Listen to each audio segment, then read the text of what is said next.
Hello, ladies and gents, boys and girls, people of all ages, sexualities, and identities, and welcome back to another Doctor Who review. And today's Doctor Who review is none other than the Sisters of the Flame. So, what is the Sisters of the Flame about? Well, the Doctor and Lucy are in the TARDIS when all of a sudden the Eye of Harmony seems to shut down. The Doctor isn't quite sure why this has happened, but Lucy and the Doctor find themselves on a derelict space station and begin to go investigating. However, during this occurrence, they come across a species known as the Trell. The Doctor and Lucy are then separated and Lucy is chucked into a jail cell. Meanwhile, the Doctor is taken to the planet Out of Reach, which the Sisterhood of Khan seem to be occupying. The Doctor finds himself baffled to the reason why the Sisterhood of Khan couldn't have just taken a phone call and decided to interrupt with the TARDIS, but he decides to give in anyway and wait for them to explain exactly what's going on. Meanwhile, back on the freighter, the giant centipede known as the Trell is interviewing Lucie Miller to find answers to their giant mystery. Who exactly is in control of the Trell and the perpetrators of capturing the Doctor, and why was Lucie Miller left behind? The pair of them then look into the archives and soon realise that the Sisterhood of Khan and the Time Lords are two species that seem to be redacted from the archives. Amongst this, Lucie Miller also finds herself in a bit of treachery when she keeps on having Straxus, a Time Lord, turn up in her cell and in the TARDIS to interrupt her on what exactly is happening. She finds this really annoying and keeps on pointing out to Straxus that she wants answers.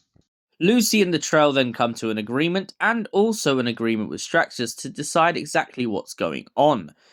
Straxus then admits that he knew that the Doctor's gone missing, but he couldn't interfere. However, they even get more annoyed with Lucy when they find out that she wants to go to the planet of Khan.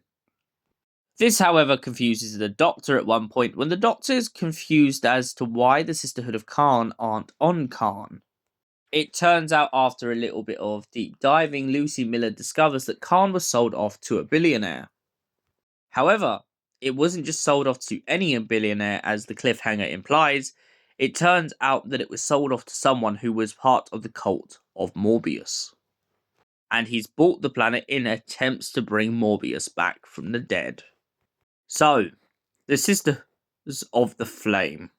What did I think of this episode? Well, I haven't listened to this in a very long time. But I've got to say, I do like the fact that Lucy and the Doctor get split up. However, I feel like the only problem I do have a major issue with in this story is it's very cloak and daggers. It takes too long for people to understand why the Doctor's gone missing. We don't even get the Doctor speaking throughout half of this audio. And most of it's spent between Lucy and the Trell pretty much bantering back and forth about Straxus being incapable of doing a single mission properly. I mean, even the Time Lords, badger on at, Straxus in this story, and it just really divides away from the main point of the plot. We're led to believe in the beginning of this that the Trell are evil or there is a rogue squadron of them. However, it turns out that in fact, this billionaire who is in charge of the cult of Morbius is really the real perpetrator behind all of this. It also turns out that with the influence of the Sisterhood of Khan, they don't make a very good lasting impression on Lucie Miller. I mean, they break into the space station to steal the Doctor, then they send another perpetrator to go and get Lucy, but then that perpetrator messes up when she leaves an earring behind. I really love the idea of having a Trell cop in this story. I also love the idea that Lucy wakes up to the fact that even though she may be in the outer universe, she can be racist in her own way, even if it's only accidental. She describes the Trell as giant centipedes, which she, in analysis, is not wrong.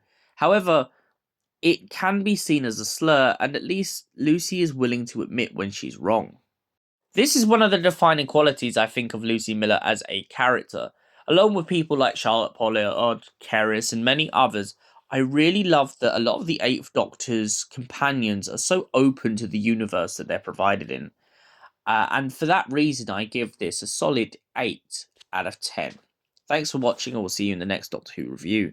Until then, goodbye, stay beautiful, and have an incredible night.